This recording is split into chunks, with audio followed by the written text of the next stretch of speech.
கடந்த 3 மாதங்களாய் கண்மணி போல கர்த்தர் நம்மை பாதுகாத்து இந்த புதிய மாதத்தையும் காண செய்து கடந்து வந்த பாதைகளை வந்த எத்தனையோ வனாந்தரங்கள், பள்ளத்தாக்குகள், கண்ணீர்கள், கவலைகள், போராட்டங்கள் எல்லாவற்றிலிருந்து கர்த்தர் நம்மை விலக்கி மீட்டு ஒரு புதிய மாதத்தை காண செய்து அப்படியே சமூகத்தில் வந்து மகிழ்ச்சியோடு ஆராதிக்கும்படி கர்த்தர் நம்ம கிருபை பாராட்டி இருக்கிறார்கள். எவ்வளோ பெரிய தேவனை, எவ்வளோ அன்புள்ள தேவனை, எவ்வளோ அதிசயமாய் நடத்தி வருகிற தேவனை நாம் சேவிக்கிறோம். இந்த மாதத்திலும் தேவன் தருகிற விசுவாச வார்த்தையை வேதத்திலிருந்து வாசிக்கிறேன். மத்தேயு எழுதின சுவிசேஷ புத்தகம் 28ஆம் அதிகாரம் 9வது வசனத்தின் நடுப்பகுதி. மத்தேயு எழுதின சுவிசேஷம் 28ஆம் அதிகாரம் 9வது வசனத்தின் நடுப்பகுதி. இயேசுதாமே அவர்களுக்கு எதிர்ப்பட்டு வாழ்க என்றார். இயேசுதாமே அவர்களுக்கு எதிர்ப்பட்டு வாழ்க என்றார் என்று வேதம் சொல்லுகிறது. ஒரு அருமையான வார்த்தையை இதில் வாசிக்கிறோம். ஆண்டவர் உயிர்த்தெழுந்து அப்படியே வருகிறார். இந்த கல்லறைக்கு சில ஸ்திரீகள் தேடி போகிறார்கள். தேடி போகிற போது அதில் சில சுவிசேஷங்கள் சொல்லுகிறது அவர்கள் அழுதார்கள் என்று சொல்லி. இங்கு மத்தேயு எழுதுகிறார், மகதலேனா மரியாளும் மற்ற மரியாளும் அந்த கல்லறையை பார்க்க போகிறார்கள். இது ஆண்டவர் உயிர்த்தெழுந்த ஒரு மாதமாய், இந்த மாதத்தில் உயிர்த்தெழுதவில்லை, ஆனால் உலகம் முழுவதும் இந்த மாதத்தில் ஒரு உயிர்த்தெழுந்த பண்டிகை கொண்டாடுவதற்காக நாம் எல்லாரும் ஆயத்தமாக இருக்கிறோம்.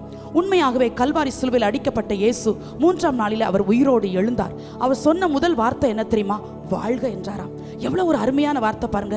வாழ்க என்று சொன்னார். இந்த வாழ்க என்கிற வார்த்தை எனக்கு சாதாரணமாய் பார்க்க முடியவில்லை. நாம் தெய்வத்தை பார்த்து வாழ்க என்று சொல்வோம், ஆனால் தெய்வம் நம்மை பார்த்து சொல்கிறார் வாழ்க என்று. ஒரு திருமண வீடுகளிலேயோ ஒரு நல்ல ஃபங்க்ஷன்லையோ மணமக்களை நம்ம வாழ்த்துவது வழக்கம். ஆனால் வாழ்த்துகிறவர்கள் உள்ளத்தின் ஆழத்திலிருந்து வாழ்த்துகிறார்களா என்று தெரியாது. ஆனால் பல்லாண்டு காலம் வாழ்க என்று சொல்லி வாழ்த்துவார்கள். ஆனால் ஒரு தெய்வம் தான் தேடி போன ஸ்திரீகள், அவரை பார்க்க வந்த ஸ்திரீகளை பார்த்து சொல்கிறார் வாழ்க என்று வாழ்த்துகிறார். எவ்வளவு நல்ல தெய்வத்தை சேவிக்கிறோம். தேவன் நம்மை வாழ்க என்று வாழ்த்துவாரானால் உண்மையாகவே நாம் வாழ்த்தப்பட்டிருப்போம். உண்மையாகவே நம்முடைய வாழ்க்கை ஆசீர்வாதமாக இருக்கும். ஏன் அவர் வாழ்த்துகிறார் என்றால், அந்த அதிகாலையில வேதம் சொல்கிறது இருட்டோட எழுந்து சில ஸ்திரீகள் கல்லறை இடத்துல வந்தார்கள். ஏன் கல்லறையில் வந்தார்கள் என்றால் அவர்களுக்கு தெரியவில்லை இயேசு உயிரோடு எழுந்து விட்டார். இது 3ஆம் நாள், ஆண்டவர் உண்மையாகவே மரித்தார், அவர் உயிரோடு எழுந்திருப்பார் என்று சொல்லி அவருக்கு தெரியாததுனாலே கல்லறையை பார்க்கும்படி சில கந்த வர்க்கங்களை எல்லாம் ஆயத்தம் பண்ணி கொண்டு பிணமாய் இருக்கிற இயேசுவை பார்க்க போகிறோம் என்று நினைத்து கல்லறையை பார்க்க போகிறார்கள். தேடி போன தெய்வமே அவர் எதிரே வருகிறார். வேதம் அழகாய் சொல்வது இயேசுதாமே அவர்களுக்கு எதிர்ப்பட்டு என்று வாசிக்கிறோம். இவங்க அவரை தேடி போறாங்க, அவர் இவர்களுக்கு காட்சி அளித்து எதிர்ப்பட்டு வாழ்க அப்படிங்கிறார்.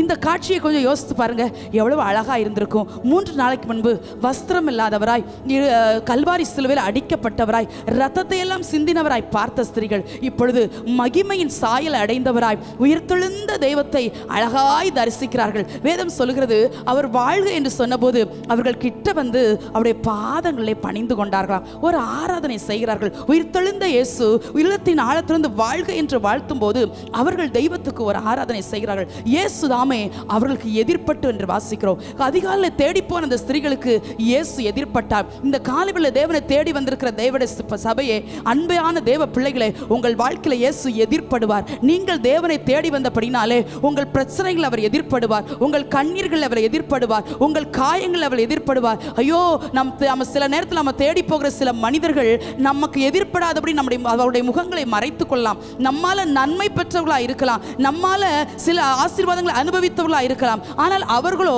தங்களுடைய முகத்தை நமக்கு காணாமல் மறைத்து கொண்டிருக்கலாம். ஆனால் நாம் ஆராதிக்கிற இயேசு அவரை தேடி வந்ததுனாலே நம்முடைய ஒவ்வொரு பிரச்சனைகள் வழியாய் நடக்கும் போது, ஒவ்வொரு சில கடினமான போராட்டங்களே நடக்கும் போது கர்த்தர் நம்ம வாழ்க்கையில் எதிர்ப்படுவார்.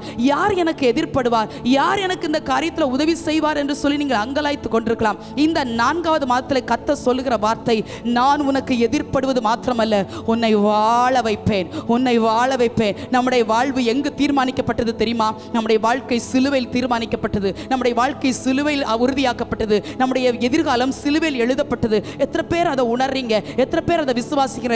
சிலுவை நமக்கு அவமானத்தின் சின்னம் அல்ல, சிலுவை நமக்கு ஆசீர்வாதத்தின் சின்னம். சிலுவை நமக்கு சாபத்தின் சின்னம் அல்ல, அது நம்முடைய சங்கடங்களை மாற்றுகிற ஒரு சந்தோஷத்தின் சின்னம். சிலுவையில் நம்முடைய வாழ்க்கை தீர்மானிக்கப்பட்டது. இயேசு இந்த காலையில் அவருடைய சமூகத்தில் தேடி வந்த நம்ம ஒவ்வொருவரை பார்த்து சொல்லுகிறார், சபையே நீ வாழ்க, அன்பான தேவ பிள்ளையே நீ வாழ்க, விசுவாசியே நீ வாழ்க, உன் பிள்ளைகள் வாழ்ந்திருக்கட்டும், உன் எதிர்காலம் நன்றாயிருக்கட்டும், உன் தலைமுறைகள் வாழட்டும், உன் எதிர்காலம் கர்த்தருக்குள் சிறப்பாய் அமையட்டும் என்று கர்த்தருடைய சமூகத்தில் தேடி வந்த ஒவ்வொருவரையும் கர்த்தர் வாழ்த்துகிறார். உள்ளத்தின் ஆழத்திலிருந்து ஒரு தெய்வம் வாழ்த்துவார் என்றால் அவர் நம்மை வாழ வைக்கிற தேவன், நமக்கு வாழ்வு கொடுக்கிறவராகவே கல்வாரி சிலுவையில் அவர் மரித்தார்.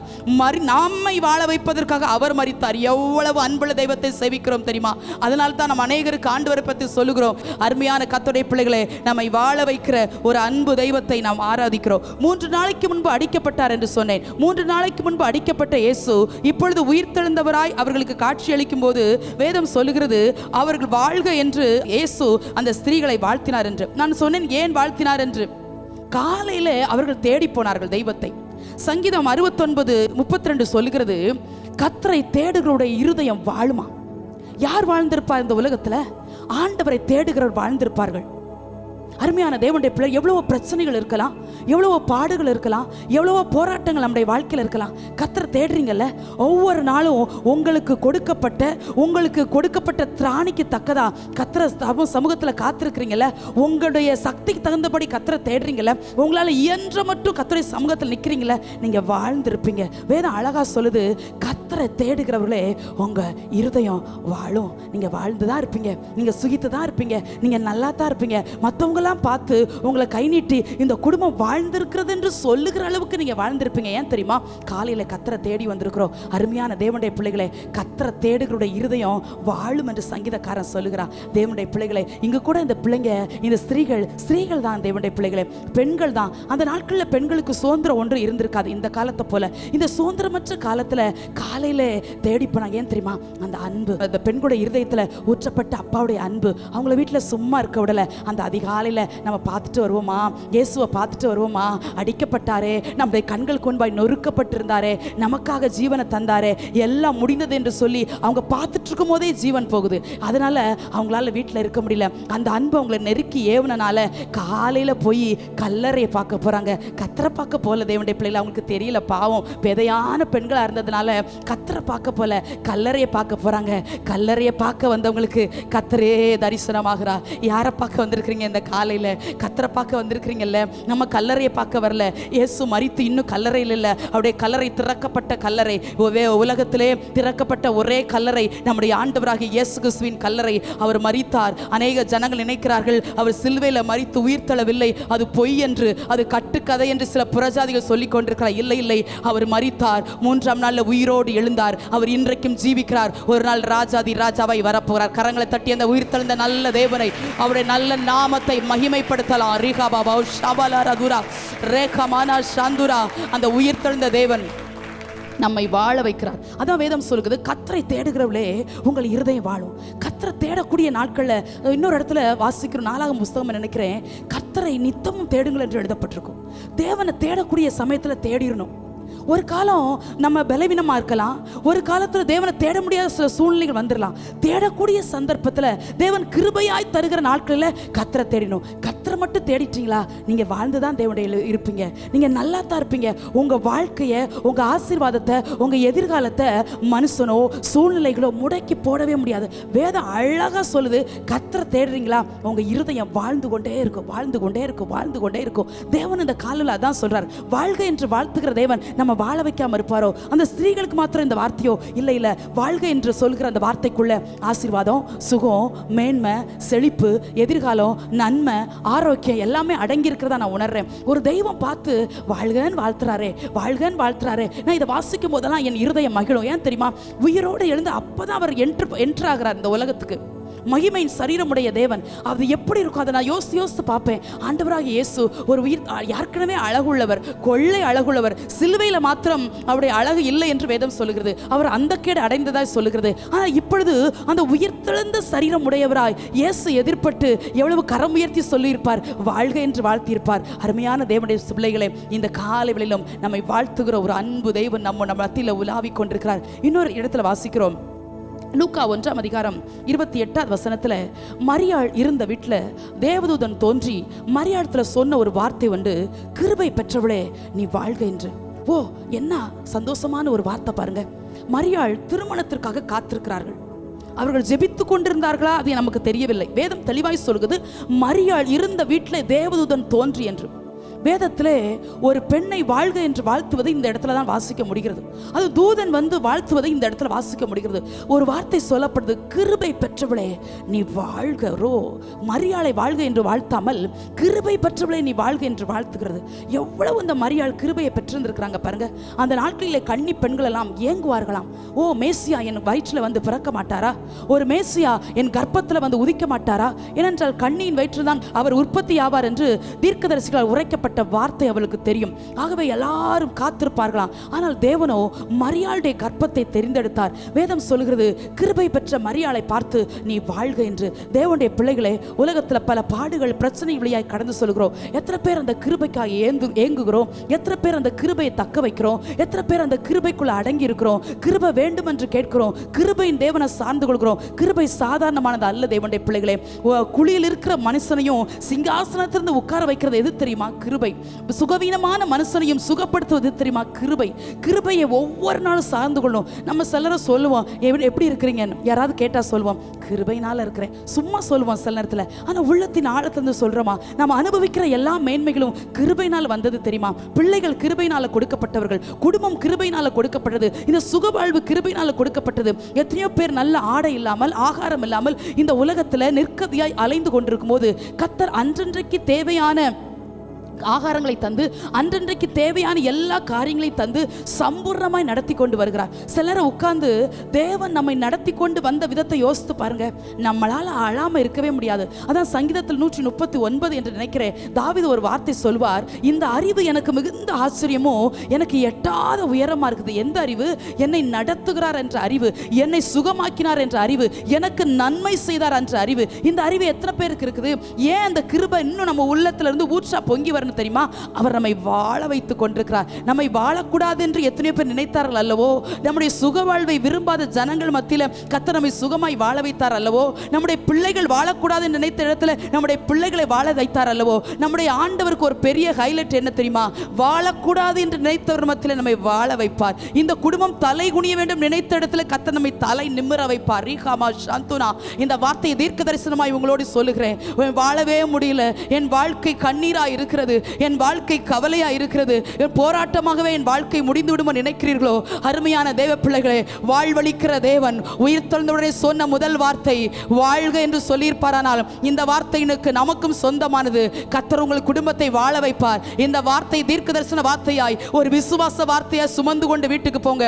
உங்கள் குடும்பம் வாழ்வதை பார்த்து உங்களோடு போராடினவர்கள், உங்களை நெருக்கினவர்கள், உங்களை துன்பப்படுத்தினவர்கள், உங்களை ஏளனமா நினைத்தவர்கள், உங்களை அவமானப்படுத்தின மத்தியிலே உங்கள் குடும்பம் வாழ்ந்துதான் இருக்கும். கர்த்தர் நீங்கள் வாழ்வதே தேவன் உங்களோடு இருப்பார் என்பதற்கு ஒரு பெரிய அடையாளமாய் மாறும். ராபா சாந்துனா, இந்த அதிகாலை வேளையிலே தேவ பிரசன்னத்தில் காத்திருக்கிறவர்களுக்கு ஒரு நித்திய வாழ்வு, ஒரு ஆசீர்வாதத்தின் வாழ்வு, ஒரு ஜெயத்தின் வாழ்வு கர்த்தரால் தீர்மானிக்கப்படுகிறது. இந்த வாழ்க்கையை யாரும் தடை செய்ய முடியாது, யாரும் தடை செய்ய முடியாது. யாரையாவது பார்த்து தலை குனிஞ்சு நடந்திருந்தீங்கன்னா இன்னைக்கு சொல்லணும், அவர் என்னை வாழ வைத்துக் கொண்டிருக்கிறார். நான் தலை நிமிர்ந்து தான் நடப்பேன். நம்ம ஆராதிக்கிற தேவன் சாதாரணமானவர் அல்ல, அசாதாரணமான ஒரு தெய்வத்தை ஆராதித்து கொண்டு இருக்கிறோம். நான் மறுபடியும் இதை தான் சொல்றேன். வாழக்கூடாதுன்னு நினைச்சவங்க நிறைய பேருங்க. இவங்க செத்துறணும், இவங்க வியாதியில மறிச்சிடணும், இவங்க பிள்ளைகளுடைய வாழ்க்கையில ஏதாவது நடந்துடணும்னு நம்மளை பத்தி நிறைய பேர், நம்ம சத்துருக்களா யாரையும் நினைக்கல, ஆனா நம்மளை சத்துருக்களா நினைச்சு சிலர்லாம் நம்ம வீட்டில் என்ன நடக்கு, நம்ம எங்க போறோம், நம்ம எங்க வரோம், நம்ம வீட்டில் என்ன, நம்ம வீட்டில் யாரெல்லாம் வர்றாங்க அப்படி நம்மளை நோட்டம் பார்க்குறவங்க நிறைய பேராக இருந்திருப்பாங்க. ஏன்? அவங்க நம்ம மேலே இருக்கிற அன்பில் அல்ல, நம்ம வாழக்கூடாது, இவங்க வாழ்ந்துருவாங்களோ, இந்த குடும்பம் செழிச்சிருமோ, இந்த குடும்பம் தலை நிமிந்துருமோன்னு சொல்லி நம்மளை வேடிக்கை பார்க்குற ஜனங்கள் மத்தியில் அவர் நம்மை வாழ வைத்து அழகு பார்க்கிற தேவன். இந்த உலகத்தில் ஒரே ஒருவருக்கு தாங்க நல்ல மனசு, அவர் தான் நம்ம ஆராதிக்கிற நல்ல தேவன். அவர் நம்முடைய வாழ்க்கையை பார்த்து பார்த்து சந்தோஷப்படுகிறார். நம்ம அனுபவிக்கிற மேன்மைகளை பார்த்து பார்த்து, என் பிள்ளைக்கு நான் கொடுத்தது, என் பிள்ளைக்கு நான் கொடுத்தது, இந்த சுகம் நான் கொடுத்தது, இந்த நல்ல குடும்பம் நான் கொடுத்தது, இவர்கள் அனுபவிக்கிற மேன்மைகள் நான் கொடுத்தது என்று சொல்லி நம்மை பார்த்து சந்தோஷப்படுகிற கிருபை பெற்ற ஜனங்களாய் மாற வேண்டும் என்று விரும்புகிறார். அருமையான தேவ சபையை, ஒவ்வொரு நாளும் கர்த்தருடைய கிருபைக்காய் காத்திருக்க வேண்டும், கர்த்தருடைய கிருபைக்குள் அடங்கி இருக்க வேண்டும், தாழ்த்தி கர்த்தருடைய சமூகத்தில் ஒப்பு கொடுக்கணும். ஆண்டவரே, கிருபையால என்னை மூடுங்கப்பா, கிருபையால என்னை அலங்கரிங்கப்பா. இதுக்கு மேல உங்களால நடக்க முடியலையா? இந்த மாதத்துல பயத்தோடு இந்த மாசத்துக்குள்ள நுழைஞ்சிருக்கிறீங்களா? இந்த மாதத்துல ஏதோ தேவை இருக்குதா? இந்த மாதத்துல ஏதோ ஒரு காரியம் எதிர்பார்த்து நன்மையா கிருபையா முடியும்னு நினைக்கிறீங்களா? என்ன வேணும் இந்த காலையில? கிருபை போதும். நான் சொல்லிட்டேன், இந்த கிருபைக்குள்ள எல்லா ஆசீர்வாதம் அடங்கி இருக்குது. இந்த கிருபை மேன்மைப்படுத்தும், இந்த கிருபை உயர்வை தரும், இந்த கிருபை உங்களுக்கு சுகத்தை தரும், இந்த கிருபை இதுவரை நீங்க அனுபவிக்காத பல ஆசீர்வாதங்களை உங்க வாழ்க்கையில கொண்டு வரும். அதான் மரியாளை பார்த்து சொல்லப்பட்ட வார்த்தை, கிருபை பெற்றவளே நீ வாழ்க. அப்ப யார் வாழ்ந்திருப்பா? தேவனை தேடுறவங்க வாழ்ந்திருப்பாங்கன்னு சொன்னேன். 2வது, கிருபை பெற்றவர்கள் வாழ்ந்திருப்பார்கள். 3 யோவான் 2ஆம் வசனத்துல மூப்பனாகிய யோவான் ஒரு வசனத்தை சொல்றார். காயுவை பார்த்து சொல்றாரு, பிரியமானவனே, உன் ஆத்மா வாழ்கிறது போல நீ எல்லாவற்றிலும் வாழ்ந்து சுகமா இருக்கும்படி வேண்டுகிறேன் என்று சொல்லுகிறார். எவ்வளவு அழகா சொல்றார் பாருங்க. பிரியமானவனே, உன் ஆத்மா வாழ்றது போல நீ வாழ்ப்பா. நீ எப்படிலாம் வாழணும்னு நினைக்கிறியோ, உலகத்துக்காக அல்ல, அந்த உன்னதருக்குள்ள, அந்த கிருபைக்குள்ள, அந்த சத்தியத்துக்குள்ள நீ எப்படிலாம் வாழணும்னு ஆசைப்படுறியோ அது மாதிரிலாம் நீ வாழு என்று சொல்லி ஒரு ஊழியக்காரனாகிய யோவான் காயுவை வாழ்த்துகிறார். நமக்கு எல்லாருக்கும் இந்த வசனம் தெரியும். யார் வாழ்ந்திருப்பா? ஒரு ஊழியக்காரன் பிரியமான காயுவுக்கு எழுதுகிறதா என்று 1ஆம் வசனம் சொல்லுகிறது. கர்த்தருடைய பார்வையிலும் பிரியமான காயு, ஊழியக்காரனுடைய பார்வையிலும் காயு என்கிற ஒரு தேவ மனுஷன் பிரியமாய் வாழ்ந்ததுனால மூப்பனாகி யோவான் சொல்றார், பிரியமானவனே, ஓ பிரியமான தேவ ஜனமே, நீ உன் ஆத்துமா வாழ்கிறது போல நீ எல்லாவற்றிலும் வாழ்ந்து சுகமாய் இருப்பாயாக. கர்த்தர் உன்னை வாழ வைப்பாராக. கர்த்தர் உன்னை சுக வாழ்வை துளிர்க்க செய்வாராக. கர்த்தர் உன்னை மேன்மைப்படுத்துவாராக. கர்த்தருடைய கண்களில் மாத்திர பிரியமான தேவ ஜனமாய் நீங்களும் நான் அறியப்பட்டோமானால் நம்முடைய உயர்வை யாராலும் தடுக்க முடியாது. ஊழியக்காரங்களுக்கும் பிரியமா வாழணும், தேவனுக்கு பிரியமா வாழணும். அடுத்த வசனத்தில் அவர் சொல்றார், அந்த மூப்பனாகிய யோவான், அவன் சத்தியத்தில் நடக்கிறான் என்று கேள்விப்பட்டு நான் சந்தோஷப்பட்டேன். ஏன் வாழ்த்துறார் தெரியுமா? வாழ்த்துகிறார் என்று சொல்லுகிறத விட வேண்டுகிறேன் என்று சொல்லுகிறார். நீ எல்லாவற்றிலும் வாழ்ந்து சுகமாயிருக்கும்படி வேண்டுகிறேன் என்று சொல்லுகிறார். அப்படின்னா நான் உனக்காக ஜெபிக்கிறேன் காயோ. ஏன் தெரியுமா? நீ நல்லா வாழணும். ஏன் நல்லா வாழணும்? நீ சத்தியத்தில் நடந்துட்டு இருக்கப்பா. காயும் இந்த யோவான்னு பார்த்த மாதிரி தெரியல. அந்த அதிகாரத்தை முடிக்கும் போது சொல்றாரு பாருங்க, நான் சீக்கிரமா உன்னை காணலாம் என்று இருக்கிறேன்னு சொல்றாரு. எனக்கு ரொம்ப ஆச்சரியம். பார்க்காத ஒரு மனுஷனுக்கு என்ன ஒரு வாழ்த்துதல் பாருங்க. சின்ன ஒரு கடிதம் தான் தேவனுடைய பிள்ளை. அது ஒரு சின்ன கடிதம் பாருங்க, அழகான கடிதம். அந்த அழகான கடிதத்துல ஒரு வார்த்தையை ஹைலைட் பண்றாரு, நான் உன்னை குறித்து கேள்விப்பட்டதெல்லாம் சந்தோஷப்படுத்துது என் இருதயத்தை. அதனால நான் உன்னை வாழ்த்துறேன், நான் உனக்காக வேண்டுறேன். நீ எல்லார போல இல்லப்பா, நீ எல்லாவற்றிலும் வாழ்ந்து நீ சுகமா இரு. ஏன் தெரியுமா? நீ சத்தியத்தில் நடக்கிற, நீ உண்மையா இருக்கிற, சபைக்கு முன்பா உண்மையா இருக்கிற, தேவனுக்கு முன்பா உண்மையா இருக்கிற, ஊழியக்காரனை எனக்கு முன்பா உண்மையா இருக்கிற. அதனால நீ வாழ்ந்துதான் இருக்கணும். கர்த்தருடைய பிள்ளைகளே, கர்த்தரை தேடுகிறவளை வாழ வைக்கிறவர், கிருபை பெற்றவளை வாழ வைக்கிறவர், சத்தியத்தில் நடக்கும்படி ஊழியக்காரனுடைய வார்த்தைக்கு அடங்கி இருக்கிறவர்களையும் கர்த்தர் வாழ வைக்கிறவர். நம்ம அடிக்கடி சொல்வோம், பிரியமானவனே உன் ஆத்துமா வாழ்கிறது போல அப்படின்னு சும்மா பாட்டா கூட பாடுவோம். ஆனா யார் பிரியமானவங்க? சத்தியத்தில் நடக்கிறவங்க தேவனுடைய பிள்ளைகளே. நிறைய பேருக்கு சத்தியத்தில் நடக்க ஆசை இல்லை. ஒரு வாக்குத்தத்தத்தை நம்ம பிடித்துக் கொள்கிறோம், நல்லதுதான். வாக்குத்தத்தங்கள் நமக்கு தான், நம்ம வாக்குத்தத்தின் சந்ததி தானே, நமக்கு தான் சொல்றாரு. அந்நிய ஜனங்களுக்கு அல்ல, அடிமையின் பிள்ளைகளுக்கு அல்ல, நமக்கு தான் வாக்குத்தத்தம். ஆனா அது எப்போ நிறைவேறும்? வாக்குத்தத்தின்படி வாழ நம்ம ஒப்பு கொடுக்கும்போது, சத்தியத்தின்படி நடக்கும்போது, வெயிட்டிங் லிஸ்ட்ல இருக்கிற வாக்குத்தத்தங்கள் எல்லாம் நம்முடைய வாழ்க்கையில வந்து நிறைவேறும். சத்தியத்தில் நடக்கிறோமா தேவனுடைய பிள்ளைகளே? ஊழியக்காரங்க மூலமாய் தேவன் கற்றுத் தருகிற நல்ல சத்தியங்களுக்கு செவி சாய்க்கிறோமா? கர்த்தர் நம்மளோடு பேசுகிற நல்ல வார்த்தைகளுக்கு நம்ம கீழ்ப்படுகிறோமா? அப்படிலாம் செஞ்சுட்டா கர்த்தர் உங்களை வாழ வைப்பார். உங்கள் தலைமுறைகளை கர்த்தர் கையில் எடுப்பார். ரூத் 3ஆம் அதிகாரம் 1ஆம் வசனத்துல நான் மாமியாராகிய நகோமி ரூத்தை பார்த்து ஒரு வார்த்தை சொல்றாங்க, மகளே நீ சுகமாய் வாழ்ந்திருக்கும்படி நான் உனக்கு சௌக்கியத்தை தேடாம இருப்பேனோ? போன்னு சொல்லி பார்க்குறாங்க நகோமி ரூத்தை ஓர்பாளையும் பார்த்து. ஓர்பாள் ரொம்ப வழி இல்லாமல் திரும்பி போயிட்டாங்க. ஆனால் ரூத்துக்கு போக முடியல. அவங்க சொல்றாங்க, நீர் ஆராதிக்கிற தேவன் என்னுடைய தேவன், நீர் மரணம் அடையிறதுல நான் மரணம் அடைவேன், உம்முடைய ஜனம் என்னுடைய ஜனம், இப்படிலாம் சொன்ன உடனே திரும்பி போவதை குறித்து திரும்ப நகோமியால் ரூத்துட்ட பேச முடியல. ஏன்னா அவங்க ரொம்ப கான்ஃபிடென்ட்டாக இருக்கிறாங்க, வந்தா வருவேன், நான் வந்தா மாமியாராகிய நகோமியோடு தான் வருவேன்னு சொல்லி ரொம்ப உறுதியாக இருந்ததுனால இப்போ வேற வழி இல்லாமல் நகோமி அழைச்சிட்டு வர்றாங்க. வாழ்க்கை முடிஞ்சிருச்சு, ரூத்தோட வாழ்க்கையும் முடிஞ்சிருச்சு, நகோமியோட வாழ்க்கையும் முடிஞ்சிருச்சு, 2 பேருடைய வாழ்க்கையும் முடிஞ்சிருச்சு. மோவாப் நினைச்சிச்சு இந்த ரூத்துக்கு என்ன வாழ்க்கை, பைத்தியக்காரி மாதிரி நகோமி பின்னால போறாரு. பெத்லெஹேமுக்கு வரும்போது சொல்றாங்க நகோமியோ அப்படின்னு சொல்லி பேசுறாங்க. யாருமே இந்த ரூத்தை கண்டுகொண்டது மாதிரி தெரியல. 2ஆம் அதிகாரத்தில் சொல்கிறது, நகோமியோடு கூட வந்த பெண் பிள்ளை என்று ரூத்தை வயலத்தில் அறிமுகப்படுத்துறாங்க. யாருமே மருமகான் அறிமுகப்படுத்தலை. என்ன ஒரு பரிதாபமான வாழ்க்கை. அந்த மாமியாராகிய ரூத் சொல்றாங்க, என் மகளே நீ சுகமாய் வாழ்ந்துரு. ஓ, சுகமாய் வாழ்ந்திருப்பதில் ஒரு மாமியாருக்கே ஒரு மருமகள் மேல அவ்வளவு அக்கறை இருக்குமானால் நம்ம ஆராதிக்கிற தேவன், ரூத்தை போல சில காரியங்களை விட்டு தேவனை தேடி வந்தோம்ல, ரூத்தை போல மோவாப் தேசத்தை விட்டு கர்த்தரை தேடி வந்தோம்ல, அந்நிய காரியங்களை விட்டு அவரை தேடி வந்தோம்ல, வயல்நத்தில் வந்து சபையாக வயல்நத்தில் வந்து நேரம் கிடைக்கும் போதெல்லாம் காத்துட்டு இருக்கிறோம்ல. ஒரு மாமியாருக்கே உள்ளத்தின் ஆழத்திலிருந்து ஒரு ஆதங்கம் வருகிறது, என் பிள்ளை நல்லா இருக்கணும், அவள் மருமகள் அல்ல எனக்கு மகள், அவள் வாழ்ந்திருக்கிறத நான் பார்க்கணும்னு சொல்லி சாதாரண ஒரு மாமியாரை நினைப்பாங்கன்னா, நாம் ஆராதிக்கிற தேவன் எவ்வளவு கிருபையுள்ள தேவன், எவ்வளவு நம்மளை நேசிக்கிற தேவன், ரத்தத்தை கொடுத்து நம்மளை வாங்கி கொண்ட தேவன் நம்மளை வாழ வைக்காம இருப்பாரோ? நம்ம சுகமாய் நம்ம வாழ்ந்திருக்கிறத அவர் பார்ப்பதற்கு விரும்ப மாட்டாரோ? ஓ, நல்ல தேவனை சேவிக்கிறோம். தேவனுடைய பிள்ளைகள், நீங்க நல்லா இருப்பீங்க. யார் நல்லா இருக்க மாட்டான்னு சொன்னாங்களோ அவங்க மத்தியில் நீங்க நல்லா இருப்பீங்க. யாரெல்லாம் நீங்க தலை குடியணும்னு ஆசைப்பட்டாங்களோ அவங்க மத்தியில் நீங்க தலை நிமிர்ந்து நிற்பீங்க. ரீகா மவு ஷாலா ரஹா தூரா. கர்த்தருடைய வார்த்தை திரும்ப திரும்ப அதைத்தான் ஆண்டவர் பேசும்படி என் உள்ளத்துல வச்சுட்டே இருக்கு. நீங்க சுகமா இருப்பீங்க, நீங்க சுகமா வாழ்ந்திருப்பீங்க. அனுகூலங்கள் சில காரியத்தில் உங்களுக்கு உண்டாகும், சில காரியத்தில் இருக்கிற தடைகள் உடைஞ்சிட்டே இருக்கும். அது கர்த்தர் உங்களோடு இருக்கிறாங்க அடையாளம். இந்த கல்லை யார் புரட்டி போடுவார் என்று சொல்லி தான் இந்த ஸ்திரீகள் போனாங்க. இன்னொரு சுவிசேஷத்தில் அப்படிதான் வாசிக்கிறோம். இந்த கல்லை யார் புரட்டுவான்னு, அந்த கல் ஏற்கனவே புரட்டி தள்ளப்பட்டிருக்கிறத அவங்க கண்டாங்க. அது போல உங்க வாழ்க்கையில பிரச்சனையாகிய கல், போராட்டமாகிய கல், பலவீனமாகிய கல் கர்த்தரால் புரட்டி தள்ளப்பட்டதை நீங்க உங்க வாழ்க்கையில காண்பீங்க.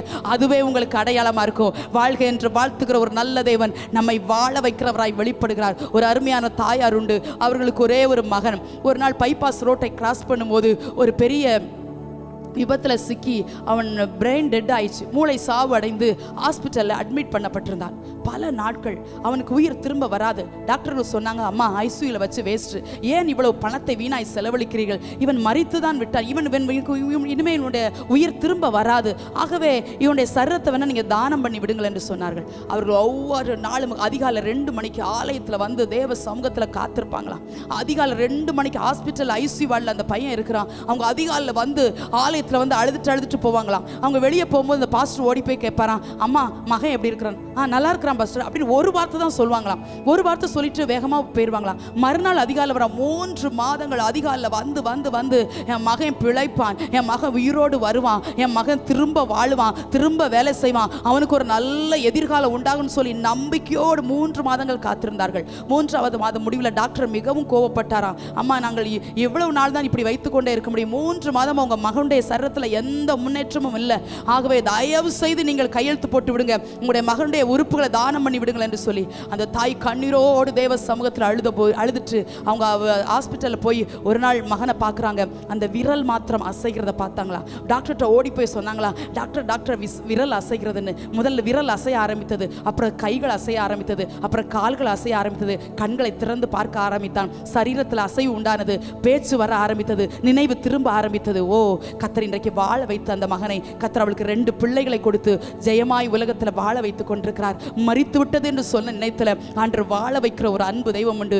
யோபு 14 அதிகாரம் 7 வசனம் 8 வசனத்தில் பார்த்தீங்கன்னா யோபு சொல்கிறார், ஒரு மரத்தை குறித்தாவது நம்பிக்கை உண்டு, அது அடிக்கட்டை மண்ணில் செத்து போயிருந்தாலும், அது வேர்களெல்லாம் இல்லாமல் போயிருந்தாலும், தண்ணீரின் வாசனை பட்ட போது அது செழிக்கும் என்று சொல்லுகிறார். அந்த மரத்துக்கு கூட நம்பிக்கை இருக்குது, ஆனால் மனுஷன் ஜீவித்து போன பிற்பாடு அவனுக்கு நம்பிக்கை இல்லைன்னு. எனக்கு ரொம்ப பிடிக்கும் இந்த வசனம். தண்ணீரின் வாசனை பட்ட போது அடிக்கட்ட செத்து போன ஒரு மரம், வேர்களெல்லாம் பட்டு போன ஒரு மரம் செழிக்குமானால், கல்வாரி சிலுவையில் வெளிப்பட்ட அந்த ஜீவ வாசனை நம்மை வாழ வைக்காதோ, நம்மளை தூக்கி நிறுத்தாதோ, நமக்கு ஒரு நல்ல எதிர்காலத்தை அமைச்சு தராதோ? ரீகபாபா ஷபாலபா, கல்வாரி சிலுவையில் ஒரு ஜீவ வாசனை கர்த்தர் நமக்காக வெளிப்படுத்தினார். நம்ம ஆராதிக்கிறோமே அது ஒரு வாசனை, ஜெபிக்கிறோமே அது ஒரு வாசனை, நம்ம பெற்றிருக்கிற அபிஷேகம் ஒரு வாசனை. தண்ணீரின் வாசனை செத்து போன ஒரு மரத்துக்கு துளிரை உண்டாக செய்யுமானால், கர்த்தருடைய சமூகத்தில் வந்து ஆராதித்து கொண்டிருக்கிற நம்முடைய வாழ்க்கையில தேவன் தருகிற ஒரு ஜீவ வாசனை இந்த காலைவெளியில வெளிப்படுவதாக என்னாகமத்தில் வாசிக்கும் போது எல்லாருடைய கோல்களும் சாட்சி பெட்டிக்கு முன்பா வந்துச்சு. ஆனா வேதம் சொல்லுகிறது ஒரே ஒரு கோல் துளித்தது, அதுதான் ஆரோனுடைய கோல். ஒரே ராத்திரி தான் விஷயம். அந்த அந்த ஒரு ராத்திரியில அது பூ பூத்து அது வாதும பழங்களை கொடுத்துச்சு. எல்லா கோலும் சாட்சி பெட்டிக்கு முன்பாக தான் வந்துச்சு.